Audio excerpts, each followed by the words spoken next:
Welcome to the SAG-AFTRA Foundation's Conversations at Home. I'm Kate Hahn with TV Guide magazine. It's critical our audience know the SAG-AFTRA Foundation has a COVID-19 relief fund to support SAG-AFTRA performers who are in urgent need as this pandemic continues. Since March of 2020, the foundation has given nearly $6 million in aid to over 6,300 performers and families facing extreme hardship. If you are a SAG-AFTRA member and you need help, please ask. And if you are able to help support our community and this crucial effort, please give. Information can be found in the description of this video. Now, it is my pleasure to introduce David Boreanaz. Hi, David. Hi. Here we are. That's it. Here we are. Crazy times, but we're doing it. We're doing it. Well, there are crazy times, and I went to your virtual premiere, which you guys handled very well. Thank you. What has it been like shooting SEAL Team during the pandemic? Well, when we got shut down originally back in March when it had happened, we were literally like maybe 6 days away from completing the season of season 3. And we didn't get a chance to do that. So we had some space between March and then when we started actually up shooting about 2 months ago. So we had about a 7-month gap of just holding on to stuff that you wanted to complete. When we did go actually back into production, you know, we had to really go through a lot of the guidelines and the process with Viacom and what they needed, what we needed to do in order to follow those safety rules and guidelines. And got through the process. It was painstakingly long to get up and going and get into the process of being passed to start back up and shooting. But we made it. We got through it, and it's actually been for us. We have a very efficient show to begin with. The fact that we have a lot of veterans on our show, and we operate in a very efficient manner. We did have to kind of make some alterations due to the crew and kind of just make it smaller and tighter.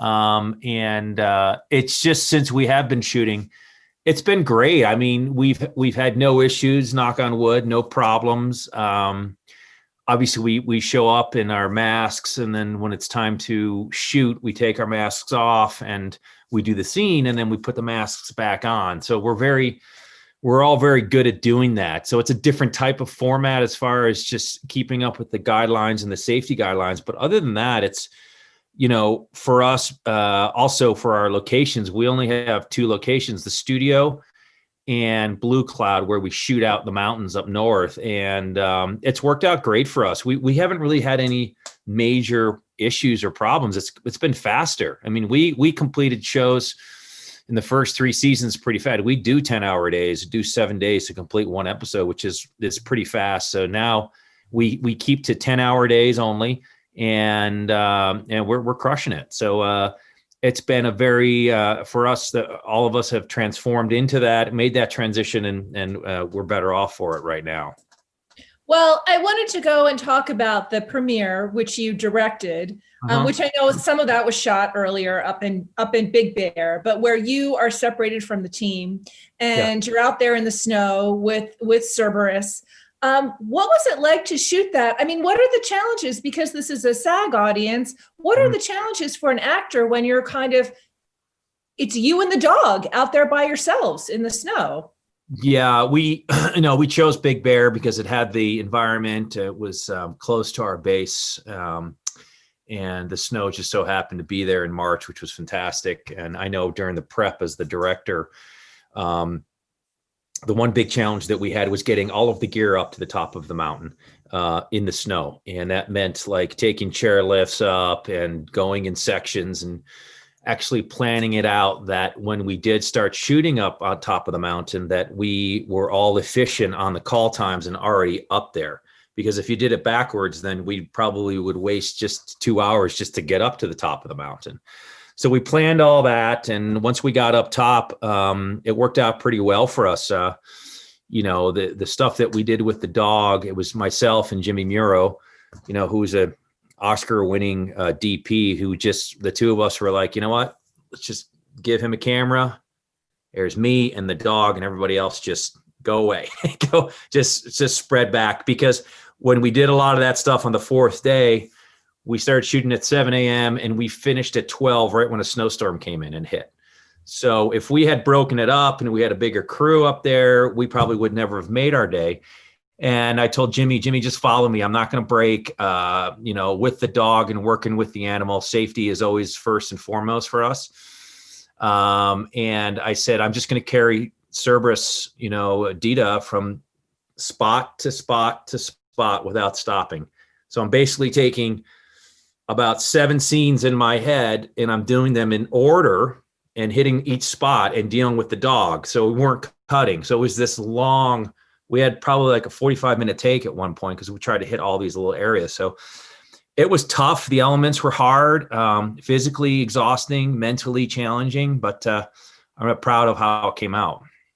It was really a fantastic episode. And I mean, not just those sequences, but the other sequences as well. I'm wondering if you are, as a director, you feel like you're growing as far as the camera angles you choose, how you choose to kind of move with the actors. How have you grown as a director, working as an actor and a director on SEAL Team? You're only as good as the team that's around you. I firmly believe in that. And, with each time that I direct, I always have this, the support system that allows you to kind of capture what you are thinking as a director.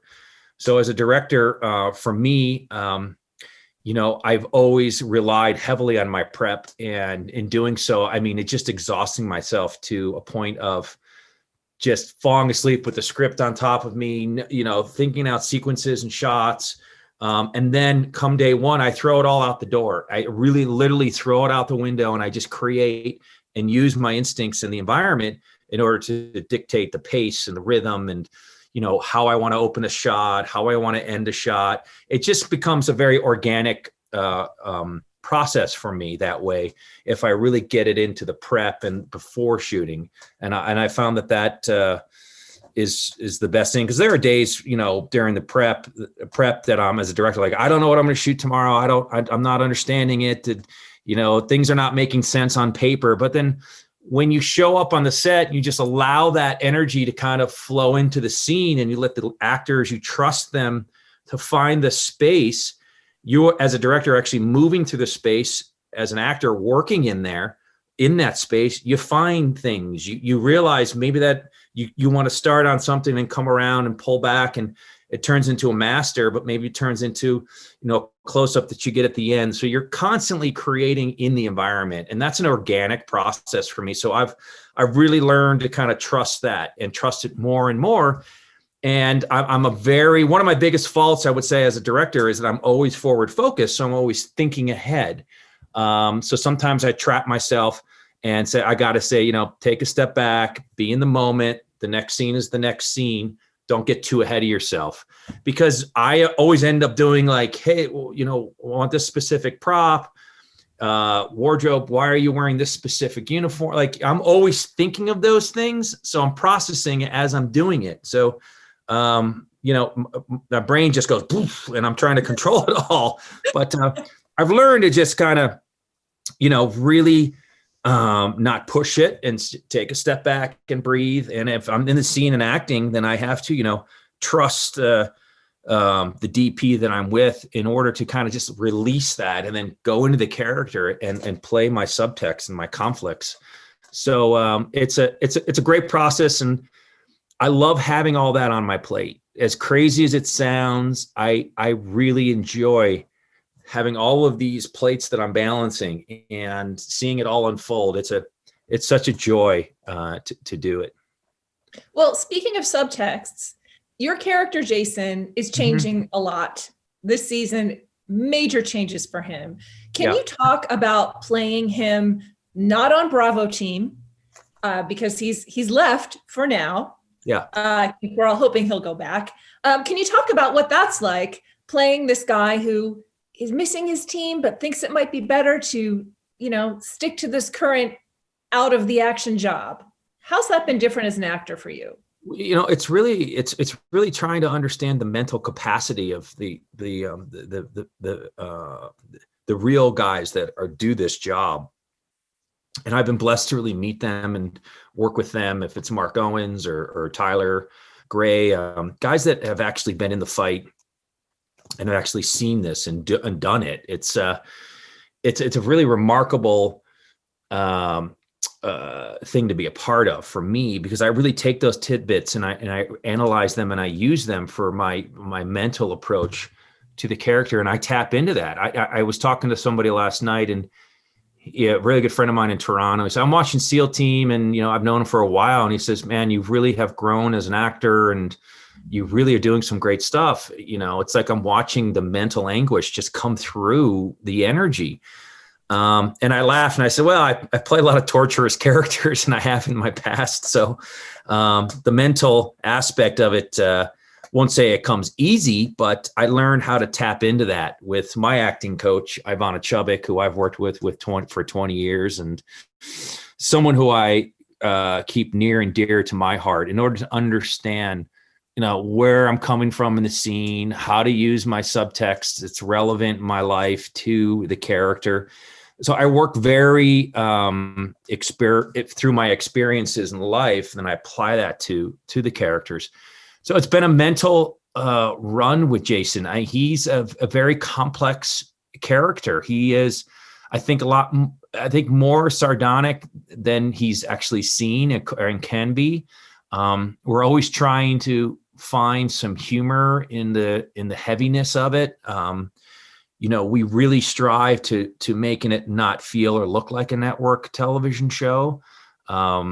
So that starts with, the work and what I put into it, for his mindset. So it's a tough character, but at the same time, I don't know, there's a lot of it that makes a lot of sense to me, in the conflict. And, I won't say depression, because you don't act depression. You have to be, find those levels of where you're going with the character and the mind. And I'm blessed to be able to be on this show and work with these guys, and to play a character that's very complex underneath. And I'm finding more and more of his complexities, and really enjoying that craft of finding these little details in Jason Hayes. Well, you mentioned that you look at your own life as well when you're building this character and his mindset. And, I know that actors can grapple with that. How much of my own emotion do I give to this scene? Am I giving too much of myself away in a role if I bring, my own sadness, my own personal frustrations, my own experience with maybe what this character is experiencing? Is that a challenge for you ever? Does it get to be too much? Just the contrary with me. I think it's great. It's a blessing. I really fall into the aspects of tapping into the emotions of how I relate it to the character and the situation. You have to constantly be able to grapple with your own conflicts and your own challenges in life. And a lot of people work that way, and others don't work that way. I'm not a classically trained actor. I'm somebody who's just loves life and studied film and television, and came out and got a break. And to me, my canvas is my life, and people I meet, and how I apply that to my work or to my characters makes the most sense for me. Now, how far I go with that is really determined to where I'm at in the scene. Like if you're feeling an emotion in a scene, and I've tapped into the subtext that I'm using, and if I feel like it's too much, then I have to kind of really balance that and bring it back a little bit. And that's just honing your craft and understanding your vulnerabilities and how it relates to the character. So there is a fine line there. But there are other times where the floodgates are open for emotions, and you want to experience that and relate it to the character. As long as it's connected and related to the character, I love it. Okay, so you'll keep pushing forward with those. Well, you mentioned Tyler Gray, who is also on the show, and he's somebody who on the show plays an operator, but he is somebody who's also left real combat and real action. What kind of insight did he give to you as far as what it was like to actually leave combat? Well, again, working with Tyler and Mark Owen, who for me, as far as being Bravo One and that focus of being the leader and being able to bring everybody together, compartmentalize, talk to Havoc, be in a mission, like deal with all of these things in the character's mind. It has been a joy to be able to kind of talk to somebody who's been through it. Like Tyler's been through it. He's, someone who is a Delta Force guy who's been there, seen it and done it is so valuable. And I really pick his brain when we're shooting scenes and like making sure the details are correct in the approach and the physicality, because all of that can affect the emotions that you are exuding. How you approach a situation that could be of danger, how you can, you walk through certain sequences in a breach of a door or a mission or an op, or if you're flying, what are the guys thinking about? And so, it's funny because sometimes a lot of the guys are just tired and they're happy to be like on a plane and going in. They love what they do. There's such a passion for it. And they're a very unique group of individuals that has taught me a lot about myself. And on top of it has given me some really great insight on how to play play Jason Hayes. Have they taught you that you might have enjoyed a military career? You just sound like, when you talk about directing and, packing everything in and organizing everything. I mean, you sound like somebody who's directing a military op. I know. Growing up in Philadelphia and my family and my mom and dad, for me, it was being raised in a Catholic environment. I don't know. My mom was very tidy and, a little bit too much compartmentalized and too much organized. I guess you just kind of, when you're in it and you live through it, you just kind of take on some of those traits, good or bad, you take them on and you kind of understand them. So, it's just the way I approach a lot of my work. And I'm very kind of sports metaphor guy too. A lot of my stuff, I'm a big sports fan. So I apply a lot of the, going into a big game, going into a big shoot, I think preparation is the biggest thing. If you're not prepared, you're just going to fail, I think. And you got to really use your team around you to become a better person and a better artist, and also elevate your work. I'm not lone wolfing this, so to speak. It's a team effort. And even when I'm acting in a scene, your scene partner in that scene is part of that whole, and you both need each other to get to those vulnerable emotions, to carry each other up a mountain, and to be there and trust one another to do a specific scene. Because as actors, we're scared, I think, of what we were talking about earlier, of opening up those floodgates, of using too much of our emotions. But if you have somebody on the other end who understands that, and you're in that character with them, across from them, it just becomes this great ride. And that's why we do what we do, because we love getting to those places and those vulnerable emotions and make it very raw.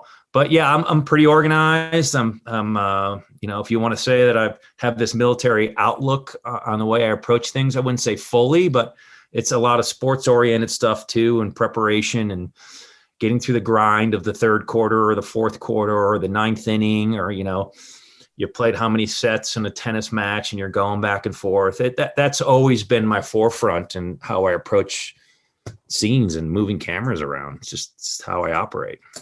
Well, you mentioned scene partners, and there's a great scene between you and Jessica Paré, who plays Mandy Ellis, the CIA analyst, it was her last scene on the series. It was the second episode of your premiere night, originally intended to be the season finale before COVID shut everything down. So there's a really nice scene with Jason and Mandy where, she's basically telling him she's leaving and he's not buying it.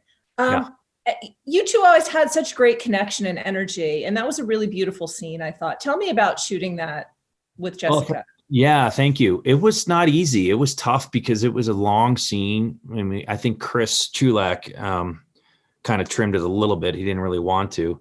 But, when you're working in that type of, it was hot out that day. We were in the middle of, the sun was beating down on us. I was supposed to throw down this burrito, and when you have all these things coming at you and you're eating and you're going, you just don't want to get too caught up in the eating aspect of it. It's a very fine line, because I remember doing a play out here called Hatful of Rain, and I was playing the lead character, and I decided to open up the scene at the dinner table, and I'm peeling an orange at opening night, and it was a disaster. It became more about the juice and the orange. Like, I didn't know what was going on. I couldn't relate. I couldn't keep up. But with this specific scene, when there's food involved and I'm throwing it down, you have to charge at it. And it took a while for us to find that rhythm. We came in, we didn't really rehearse much. We got into the scene, and the first take was burrito all over the place. I'm spitting it in a spit bucket. I'm trying to find those moments. I'm breaking in, breaking out. I'm like using all of these techniques that I know to achieve the being in the moment with her. You forget lines, you go a little bit over here, and then you improvise. I'm a big improviser, so I love doing that with Jess, and she follows, and it's great. Or I follow her when she starts to improvise. But they were long takes, and we got it. I think maybe 6-7 takes in to get where we wanted to go, and Chris covered it really well. And but there were a lot of challenges. It was hot that day. There were a lot of extras.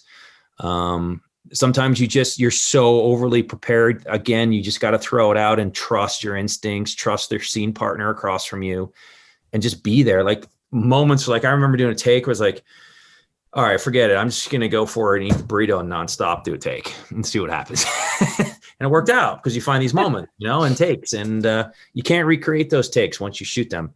So I love working with Jess. She will be back. I don't think it's her to do all. I know that she's going to be directing an episode this season. We gave her an episode to direct, so we're really excited about that. But I think they have a really great connection, the two characters, and I'm still rooting for both of them. So we'll see where that goes. But the scene came out great. I was really happy with it. I loved the way Chris shot it, and the two of us just gave each other a big hug, and it was sad. Again, for her to do that scene and knowing it was her last scene, she had a lot of emotions that she brought into it. And those are emotions. Again, we talked earlier, and it's like, how do people deal with those emotions and bring it into the character, or don't bring it into the character? It's a fine line, and everybody finds that barometer and how they're going to do it. So, but I really enjoyed that scene a lot. It was one of my favorite scenes. So thank you. Oh no, it really is truly a great scene. Yeah. You guys were very connected. Yeah. And I know that can be hard, because, when you move a camera, it's not like theater where we see you two working together. We see her, we see you, we do the turnarounds. So I know you're still giving each other lines, when you're not on camera, but still. Anyway, I thought that was a great scene. I also wanted to ask you about playing a younger version of Jason. We had flashbacks early on. How did you approach that?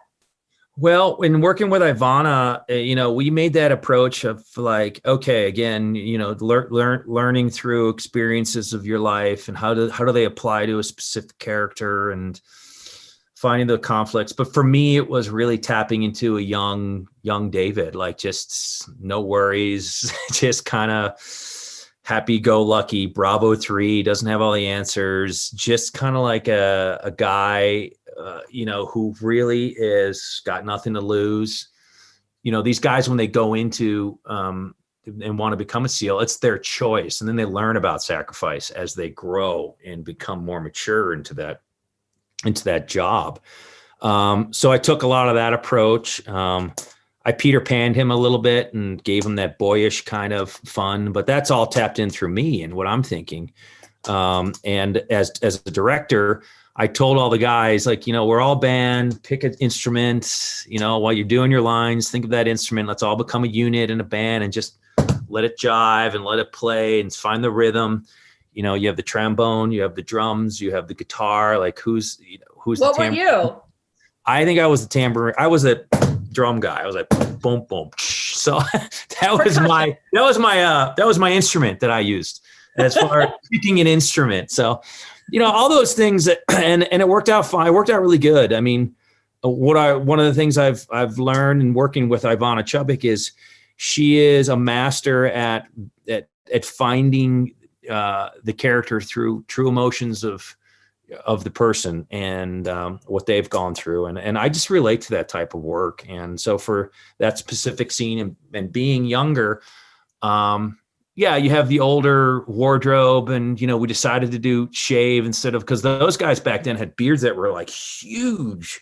I mean, I did research of pictures and they're like, I can't grow a beard that long. So then we actually put a beard over my beard and did a camera test. And I didn't like it. It just didn't feel real to me and authentic. So I decided to just keep him clean shaven and just this dopey guy that, has nothing to lose and kind of tap into my innocence and we just let it ride. And that was a fun scene. Those were fun scenes to do.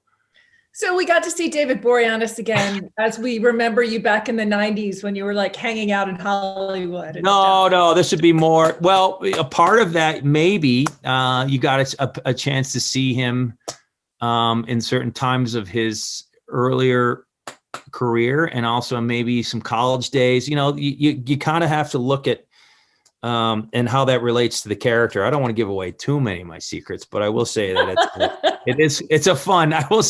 It's so funny. It's like I'll be watching a scene and I'll be watching with someone. They go, "Oh, I relate to that scene so much. I feel like you're talking to me in like real life." So yeah, it's just the way I do my work and apply it, and it's just worked for me. Well, you've brought up Ivana a couple of times. Are you able to work together during this pandemic? Are you guys working over Zoom? What's that like? We don't work over Zoom because you don't really have as crazy as it sounds, you don't have a real connection because you feel like you're always looking at the script and we work on the phone. I mean, when I did Bones, I went with her and Emily. I took Emily there for the first time. We worked there for about 8-9 years on every episode of Bones with rewriting characters, bringing storylines to the writers. And, so I continuously work with Ivana, always have. So we do it on the phone and break down the scripts. We talk about, what we want to fix and we do some rewriting and talk about the dialogue. We always find the core of these people that are these characters. And from there, then we apply all our subtext, which is always fun. So I always walk out of these sessions I have with her like on fire. Like I'm just love it. I can't sit down. I'm walking around. I'm so jazzed to work. I bring my notes in. We make the changes. It's such a fun experience. So we've been able to work over the phone and continue that process. Well, that's great. And I think because actors are watching this, it's important to find a teacher or a coach that you relate to as an actor. I mean, how did you find her? And what would you recommend to people who are really looking for someone to help them grow? It took a while. I mean, not to say, I mean, I also worked with Stephen Book, who was a fantastic teacher in the early days before I got anything. And I need to master a lot of technique for 2.5 years. I just did the Viola Spolin kind of textbook work, working with a lot of space props and imaginary rooms. And Stephen was able to give me that technique that I needed. And it took 2.5 years to get that when I first came out. I think it's just all personal. I really do. I think that you try some people out and they don't work or others may work. I think it's very important that you work with a coach, or I think it's very important if you're on a series or whatever that you have a coach or the work is the most important aspect of it. It's the most important thing. It's because once they say action, you're putting everything out there. And if you're not prepared, it'll be seen. And the one thing about television and working in network television is I've seen people get lazy with it. I've seen them get drawn into the routine of it. And that's a danger. So you have to constantly explore, push, and work. It's like an athlete. You have to be physically tuned in, mentally tuned in. And I think for me, I've always done well with a personal trainer. When I go to a gym, I can't just go to a gym and work out by myself. I can, but I don't get the same results. It's a very personal thing for each and every person that's an actor to find someone. Don't give up. You're going to go through moments where like that person really didn't work or that person was horrible. You'll find somebody. If it's meant to be, you guys will bump into each other. You'll find it and you'll really explore it. But don't stop. Like, if you get a series or you're fortunate to do a pilot or whatever that is, continue to do the work on it. Continue to sacrifice your weekends or whatever. Like that, the work is the most important part. And if you have someone pushing you or giving you new ideas, you're going to find things that you've never thought you're capable of doing. And that's really tapping into your fears. But I believe in having a coach and working with them. And I've been blessed to be with her for so long, and she's just amazing person, amazing soul, amazing woman. And she's very, very smart. I know you don't want to give away all your secrets, but does she ever throw anything at you, like some kind of acting exercise, or I don't know, like I'm going to have you do a scene with somebody or me that, out of the blue that you weren't prepared for? Like, does she ever do anything like that? I know. Well, I mean, a lot of her techniques, you can read her book. But she does a class that she works, and she works out of class with a bunch of actors. And I think that's fantastic. I've never been to her class before. I've always thought about doing it, but there's just certain techniques that you can do in order to play, certain moments for a character. If he feels like he's, going into a PTSD moment, how do you play that? It's like you're grasping for air physically to tap into that. Feel like there's a big, heavy object on your chest and you're trying to breathe through that, and you can feel the pressure. All these little techniques. Emotional diaries are very important. Being able to, like her technique is very simple. You start a sentence off, I need to be better because bang. And then you just take a ballpoint pen, and it's got to be a ballpoint pen and a pad of paper, and you just write. So it's stream of consciousness before a scene, and you will find these emotions, and like what you write, you don't edit, you just go. I need to be better for so-and-so because, and then you just go for like 2 minutes, and you got a page of emotions, and it's like, all of a sudden you got colors, and you're thinking about your brother or your sister. It's like, you just goes, right? And you use all those feelings and you bring it into the scene. And it keeps it really rich and alive. So things like that we do. But emotional diary is very important. And there's other techniques that you can do in order to play, if you're intoxicated, or if you're an addict, how do you tap into those things? There's all these things that you can do. Okay. Well, that's the fun part. That's the fun part. I think the hardest part really is, I don't know if there really is a hard part. I mean, I think all the actors always are like the lines, you got to sit down and study lines. That's like the discipline part. You study your lines, however you want to study them, however you want to memorize them. Just keep going over backwards, forwards, sideways, put them up on the wall, the whole script, look at it. Like, study the whole script. Don't worry about the descriptions in between. I've always said, like, just cross all that, like, just go to the character and read it all, and then get it down, and then work with somebody, get into your body. And then once it's in your body, it's like, then it becomes fun. Right. Once you set that baseline. Yeah. It's a lot of work, and it's a personal journey for all of us. And it's scary. It's vulnerable. But that's if you love to do it, then you'll have fun.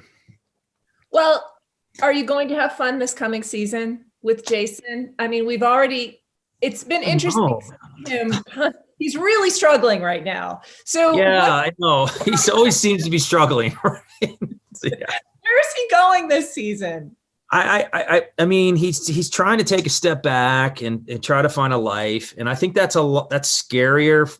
I think it's scarier than actually being a warrior. And, warriors aren't meant to survive on the battlefield. And I think that's that motto is like, that's that for his character, for Jason, it's that I won't say his addiction, but his passion is what he loves to do, and being out with the other members of his team, and being on missions and ops and leading. Like that's a huge thing for him. That's his job, and for him to quit that it's going to be hard. It's going to be very difficult. We'll see how he handles that, and how Cerberus stays in his life, and how it affects him, and his relationship with Natalie, if that grows, if it doesn't grow. I think he's going to try, but it's going to be a difficult process, I will say. I think the harder part for him is, how does society accept Jason Hayes back? How do they look on him? How does he fit in a desk role? How does he finish out his enlistment? Where does he go? Like, he's a frogman, so he loves the beach. So we'll see how that affects him, and if it puts him down a path that he can't deal with anymore. I mean, these are, we really want to scratch the surface of being real to the show and showing what what these men and women go through for real. Like, and that's tough. People die in the military, and we want to show that and how it affects their families and their characters. So all that's going to affect Jason somehow, and it's going to be a fun ride. So we'll see how it unfolds.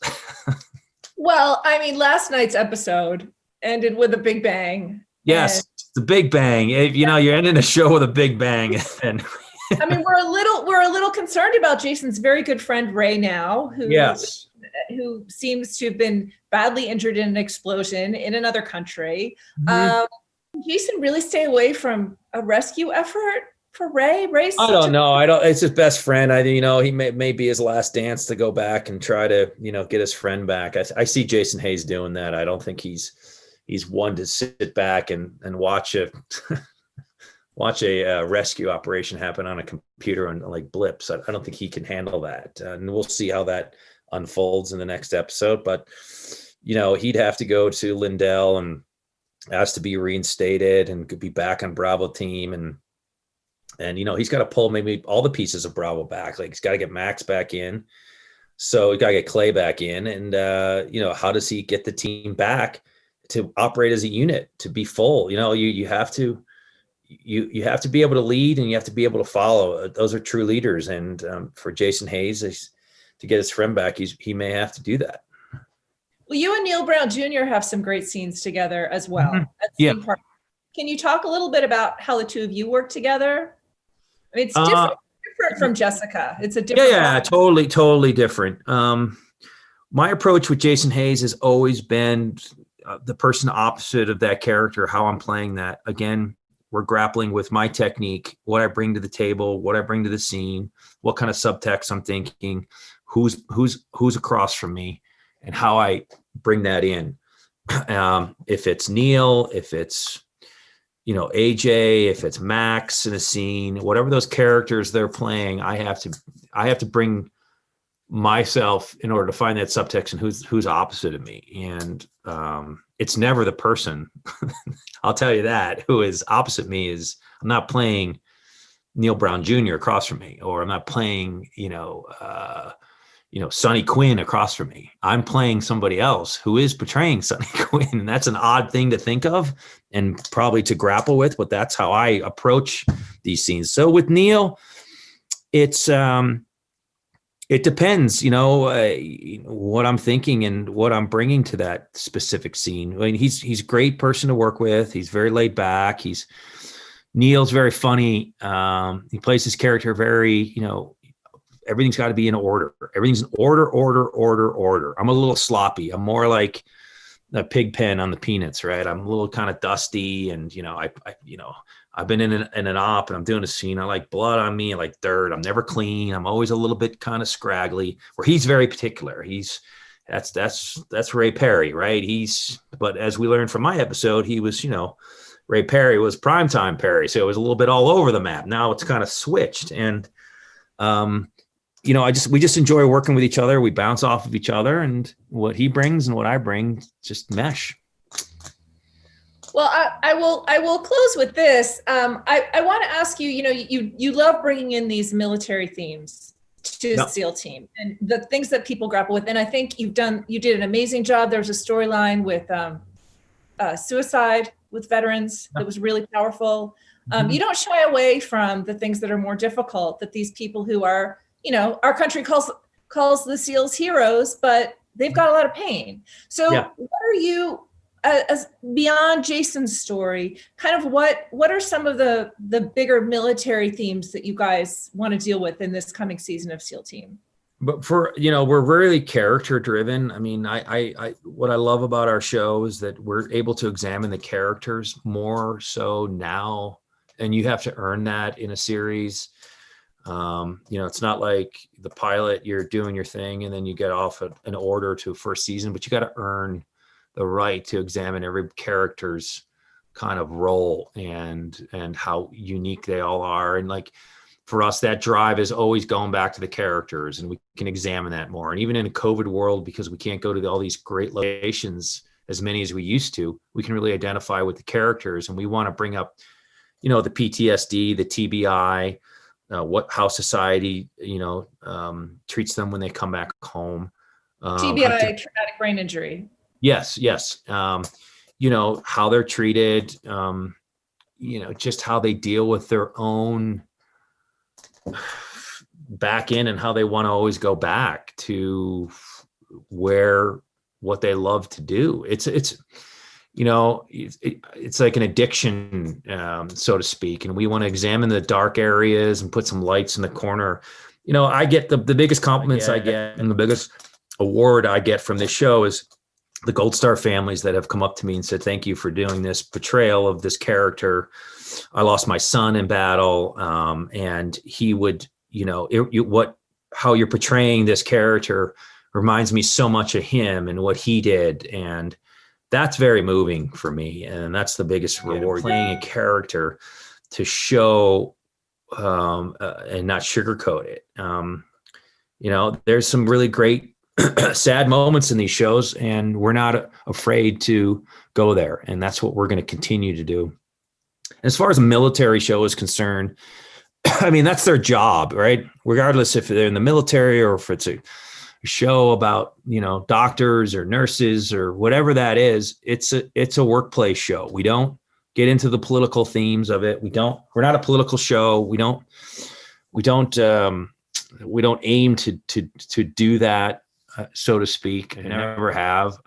These guys do a job, and whoever their boss is their boss. That's it. And they have feelings about it, but I think that all portrays really through the characters. And for us, especially now that we're in this kind of COVID experience, we can really focus on that and elevate it and find new areas for all of their pain and their trauma and their joy and what makes them happy, what makes them move. And that's a very complex situation. I mean, that's a very complex area of the brain to go into with these characters. And the real people who do this for, who can't yell cut and have real bullets flying at them, and it's life and death.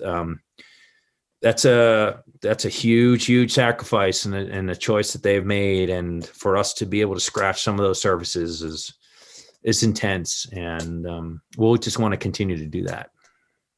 Well, we thank you for doing it, and looking forward to what happens. Is there anything else you want to add about what's coming up next season, or what? Yeah, I mean, we'll see the plight of Jason Hayes and see where he goes. Does he stay on the beach? Does he go down to San Diego? Does he go back to Bravo? Does he maintain Bravo 1 status? Will he be investigated for something? There will be a courtroom episode we're going to do. It won't be a long arc. It'll just be kind of like a 1 episode thing. We'll lose some characters. It's just the way that happens in real life, and that's the way we're going to shoot it. And I'm just so proud of the cast and the crew, and our DP Jimmy Muro and Chris Chulak and Spencer Hudnut. The writers are just, Spencer and Chris are just phenomenal. The writer Spencer, and keeps the writing going. It's smart. So we're just going to continue to push that envelope. And for us, we may be labeled as the best cable show on network television. I'm proud of that. I've heard that, and I think it's great. I think one of the things with network television these days is it doesn't quite get the light that it used to or should. But again, my greatest award is the reward of being able to give some love back to the people who have lost these men and women in to fight for our freedom. And that's, you just can't measure how important that is. Well, thank you. Yeah. Thank you so much, David. I really appreciate it. Thanks.